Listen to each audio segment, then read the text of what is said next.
আসসালামু আলাইকুম আব্বা। কাল থেকে তোমার ছেলেরে হাতে চুড়ি আর ফিতা বাইন্দা রাস্তায় ঘুরতে বলবা। সামান্য একটা মেয়ে যাকে দিন দুপুরবেলা ঘোল খাওয়াতে পারে, সে তো পুরুষ নামে কলঙ্ক। এত উত্তেজিত হয়েও না তো। উত্তেজিত হবে না তো কি করব? আনন্দে বগল বাজাবো। হায় হায় রে, চোখের সামনে এতগুলো টাকা একটা মানুষকে পাও পাও দিয়ে আসতে হইলো। তাও সান্ত্বনা দিতে পারতাম যদি বাইকটা কিনা বাসায় নিয়ে আসতো। সান্ত্বনা দিতাম যে টাকা গেছে গেছে, কিন্তু বাইকটা তো বাসায় নিয়ে আসছে। আমার ছেলে একটা শখ পূরণ হইছে। তোমার ছেলেকে বলবা, ও যতদিন টাকা রোজগার করতে না পারে, এই ক্ষমাটা, এই চেহারাটা যেন আমার সামনে না নিয়ে আসে, আমার চোখের সামনে যেন না পড়ে। বাবা, মন খারাপ করিস না। জানিসই তো তোর আব্বার একটু রাগটা বেশি, কিন্তু একবার ভাবে দেখ, এই লোকটা যদি কিছু একটা হয়ে যায়, এই সংসারটার কি অবস্থা হবে চিন্তা করছিস? তুমি আমার সাথে এমনটা কিভাবে করলা? তুমি তো এমন মেয়ে না, কিন্তু কোনো ঝামেলাতে পড়ছো। ওকে এসব কি পড়ছিস? ইহা একটি মুখোশ। আমারটা প্লাস্টিকের তৈরি, কিন্তু বিশ্বব্যাপী ইহা রাবারেরও তৈরি হয়ে থাকে, ইহা কাপড়েরও তৈরি হয়ে থাকে। বিশেষত এটা বানানো হয় বাচ্চাদের জন্য। বাচ্চারা এটাতে খেলাধুলা করে, কিন্তু বড়রাও ব্যবহার করে। বড়রা মাঝে মধ্যে এটা পরে দুষ্টুমি করে, কেউ কেউ ডাকাতি করে, আবার কেউ হচ্ছে মানুষকে ভয় দেখায়। চুপ কর। এটা কোনো নাট্যশালা না, এটা একটা ভদ্রলোকের বাড়ি। আমি জানি এটা ভদ্রলোকের বাড়ি। যে ভদ্রলোকের বাড়ি উনি গতকাল বলেছিলেন আমি যেন কখনো তাকে চেহারাটা না দেখাই, উনি হয়তো এখন ভুলে গেছেন। এটা খোল বাবা, খোল। এটা কেমন দেখাচ্ছে তোকে?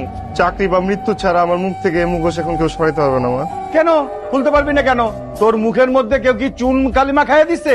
একজন শাহবালক সন্তানকে তার পিতা যখন বলে যে তুই কাজ করিস না, তুই কালকে থেকে আমার মুখ দেখাবি না, তখন আসলে আলাদাভাবে চুনকালি মাখার কি, সরি বলে চুনকালি বলে ফেলছি, চুনকালি মাখানোর কিছু নাই বাবা। আমি কি তোমাকে না দেখে থাকতে পারি বলো? আমি রিয়েলি সরি, সরি। আরে বাবা, তুমি সরি বলতেছো কেন? এই কি হয়েছে? সরি বলবো না তো কি করবো বলো? আমি জানি আমার জন্য তোমার অনেক অপমান সহ্য করতে হয়েছে, তাই না? শোনো, তুমি যে বেঁচে আসছো না, এটাই অনেক, বুঝছো? মানুষ যে কত খারাপ হতে পারে আমি না হারে হারে টের পাইছি এবার, জানো? অ্যাক্সিডেন্ট করে একটা মেয়ে রক্তাক্ত অবস্থায় রাস্তার মধ্যে পড়ে আছে। মানুষজন ওই মেয়ের মোবাইল, পার্টস, ওয়ালেট এগুলো নেওয়ার জন্য ব্যস্ত হয়ে গেছে, জানো? মানুষের কি মরার ভয় নাই? ওকে, ওয়ালেট টাকা যা গেছে তো আর পাওয়া যাবে। যদি জীবনটা চলে যেত এটা পাওয়া যেত। আমি নিজে কিনে দিব না সবকিছু, ঠিক আছে? আপসেট হয়ে যাবো।